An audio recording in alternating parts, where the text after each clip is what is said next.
Good morning my dear friends. मैं प्रेम कुमार आप सभी लोगों का स्वागत करता हूं अपने प्यारे से YouTube channel the mirror of education में। जैसा कि हमने पिछले वीडियो में क्लास 10th का ऑब्जेक्टिव शुरू किया था, तो उसमें हम लोग क्या देखे थे लोग कि क्वेश्चन नंबर 1 से लेके 6 तक के ही ऑब्जेक्टिव को देखे थे लोग। तो आज हम लोग क्या करेंगे लोग, उससे आगे वाले क्वेश्चन के ऑब्जेक्टिव्स यानी कि जो भी उसके आगे वाले क्वेश्चंस हैं उसको सॉल्व करेंगे और उसको देखेंगे। तो बिना किसी देरी के आइए शुरू करते हैं क्वेश्चन नंबर 7 से। तो देखते हैं क्वेश्चन नंबर 7। क्वेश्चन नंबर 7 क्या बोल रहा है? क्वेश्चन नंबर 7 में बोल रहा है कि यदि वृत्त की परिधि और वर्ग का परिमाप दोनों 88 सेंटीमीटर के बराबर हो तो, यानी कि तो वृत्त का क्षेत्रफल बराबर होगा वर्ग का क्षेत्रफल, या फिर वृत्त का क्षेत्रफल छोटा हो जाएगा वर्ग के क्षेत्रफल से, या फिर वृत्त का क्षेत्रफल बड़ा हो जाएगा वर्ग के क्षेत्रफल से, या फिर इनमें से कोई नहीं होगा। तो देखिए इसको कैसे सॉल्व करेंगे। क्वेश्चन नंबर 7 को कैसे सॉल्व करेंगे? सबसे पहले क्या दिया है? वृत्त की परिधि। वृत्त की क्या दे रखा है? परिधि दे रखा है। ठीक है, बराबर है किसके? वर्ग का परिमाप। तो लिख देंगे यहां पे वर्ग का परिमाप। हो गया। अब ये बोल रहा है ये दोनों किसके बराबर है? 88 सेंटीमीटर के बराबर है। 88 सेंटीमीटर के बराबर है, यानी कि वृत्त की परिधि अब हम लिख देंगे क्या होता है? वृत्त की परिधि 2πr बराबर हो जाएगा किसके? वर्ग का परिमाप। वर्ग का परिमाप क्या होता है? 4 गुना भुजा होता है। और ये दोनों किसके बराबर है? 88 सेंटीमीटर के। तो हम इसको ऐसे लिख सकते हैं 2πr, ये भी बराबर किसके? 88 सेंटीमीटर के। उसके साथ साथ 4 गुना में भुजा, ये भी किसके बराबर है? 88 सेंटीमीटर के। ठीक है, अब यहां से हम क्या कर सकते हैं? वैल्यू निकाल सकते हैं। किसका वैल्यू? यहां से आर का वैल्यू निकाल सकते हैं और यहां से भुजा का मान निकाल सकते हैं। तो निकालते हैं।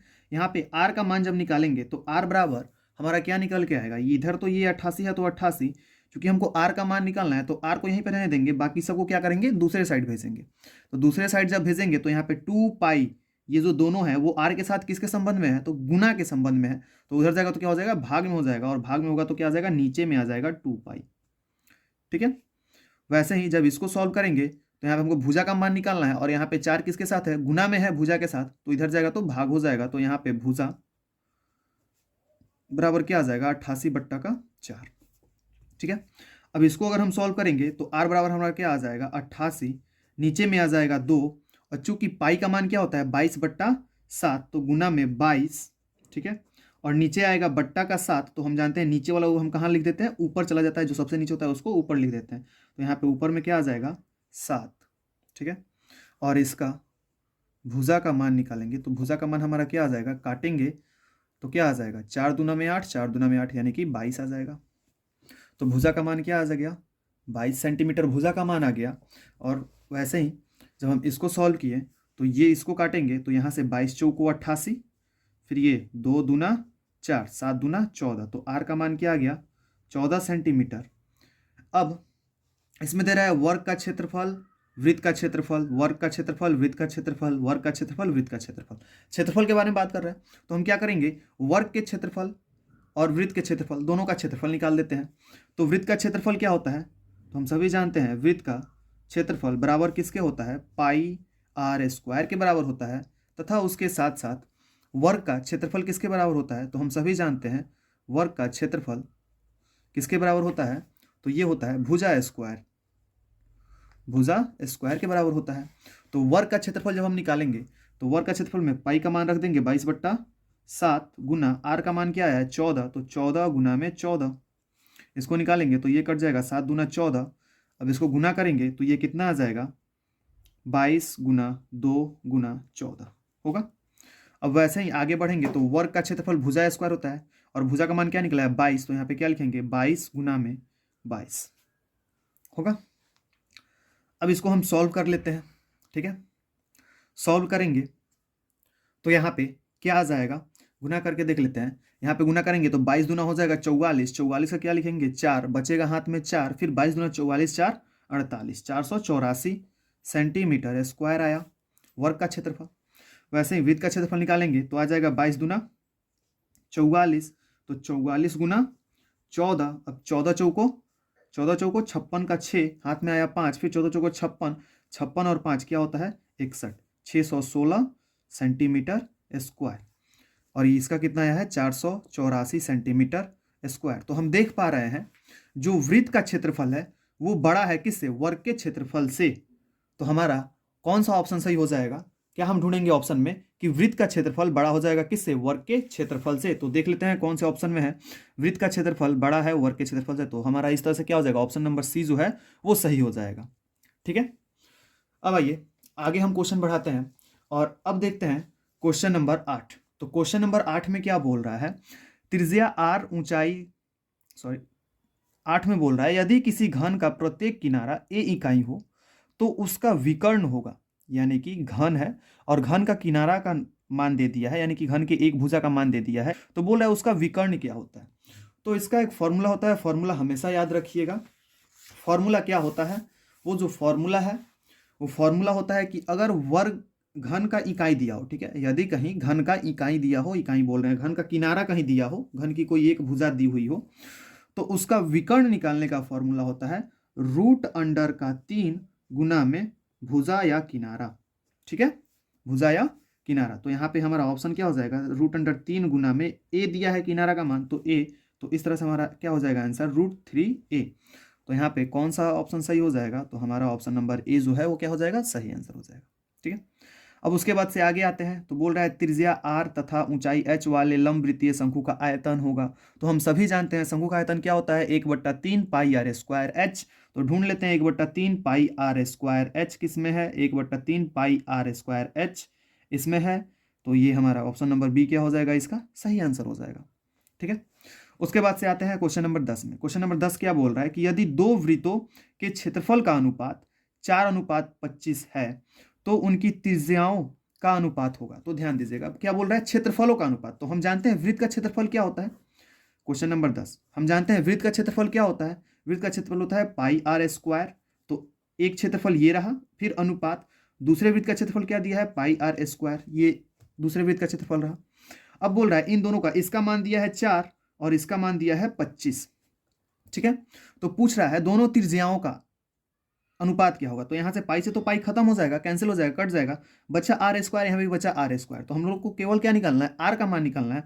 तो हम जानते हैं कि ये स्क्वायर जब हटता है तो क्या लग जाता है, रूट लग जाता है। तो हमको केवल r का मान निकालना है, तो स्क्वायर हटाएंगे तो रूट लगेगा, और रूट लगेगा तो 4 का रूट क्या निकलता है 2, अनुपात है तो अनुपात, और 25 का रूट क्या निकलता है 5।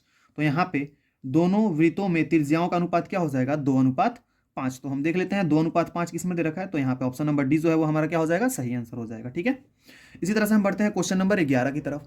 क्वेश्चन नंबर 11 में क्या दे रखा है, बोल रहा है sin 30/cos 30 डिग्री गुना में cot 30 डिग्री किसके बराबर होता है। ठीक है, तो देखो इसको कैसे सॉल्व करेंगे।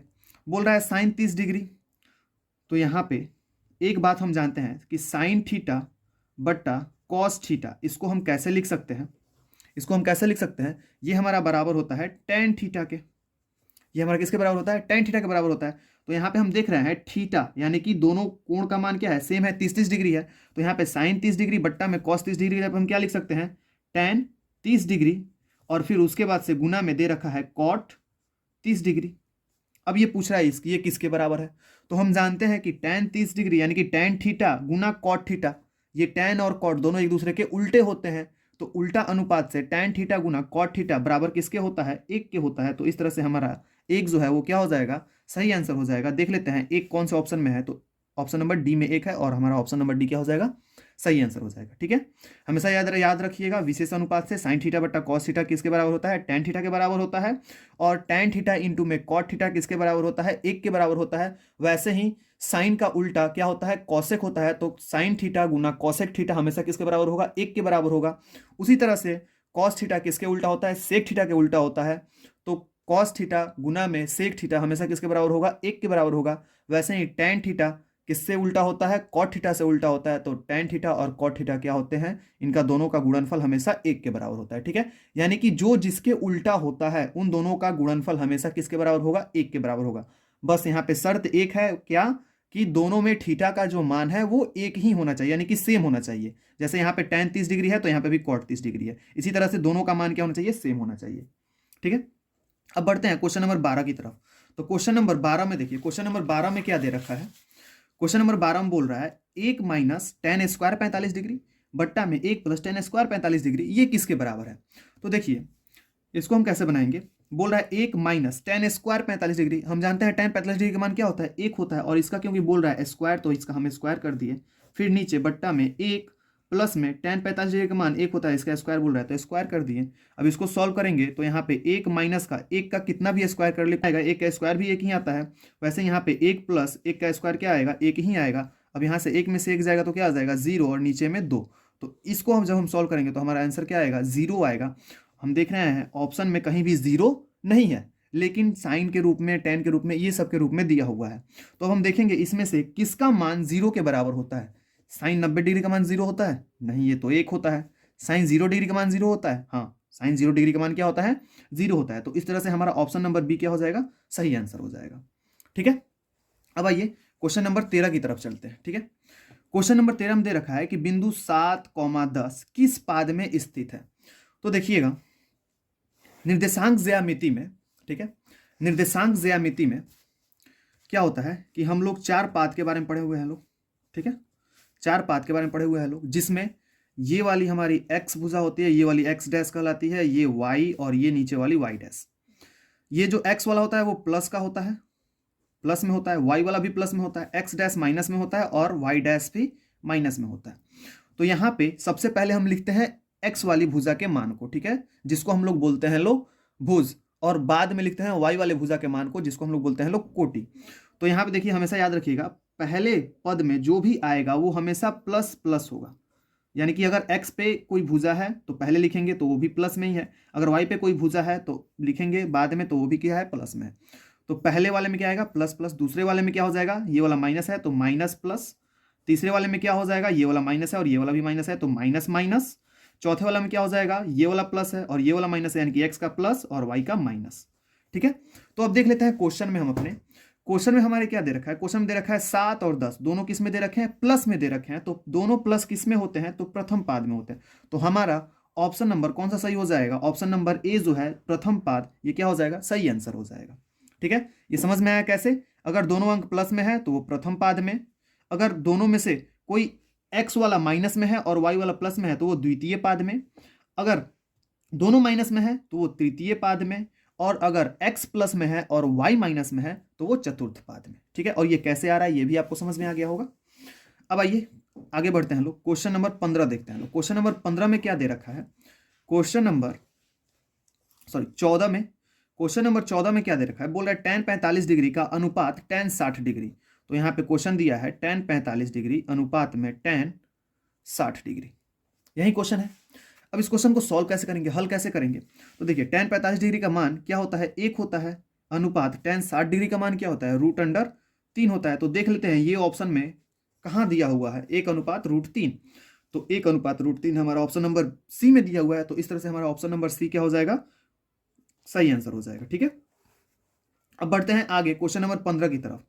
क्वेश्चन नंबर 15 में बोल रहा है एक्स अक्ष पर स्थित किसी बिंदु के निर्देशांक का रूप होगा। यानी कि अब यहाँ पे क्या बोल रहा है कि ये हमारा एक्स अक्ष है, तो बोल रहा है कि एक्स अक्ष पर कोई बिंदु स्थित है तो उसका निर्देशांक हम कैसे लिखेंगे? तो ध्यान दीजिएगा, किस पे स्थित है? एक्स अक्ष पे स्थित है।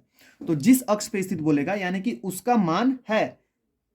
ठीक है, एक्स अक्ष पे बोल रहा है तो एक्स के जगह पे कोई ना कोई मान होगा, लेकिन y की जगह पे क्या होगा? कोई भी मान नहीं होगा, यानी कि y वाला क्या होगा? 0। तो यहाँ पे x में देख लेते हैं कि y में किस में 0 है। y में तो यहाँ पे y दिया है, जबकि y का मान इसमें नहीं दिया है, तो ये नहीं होगा। y का y दिया है, y की जगह पे x दिया है, ये भी नहीं होगा। y की जगह पे क्या दिया है? 0। तो इस तरह से हमारा क्वेश्चन नंबर 15 का ऑप्शन नंबर ए क्या हो जाएगा? सही आंसर हो जाएगा। ठीक है, अगर x जिस मान होना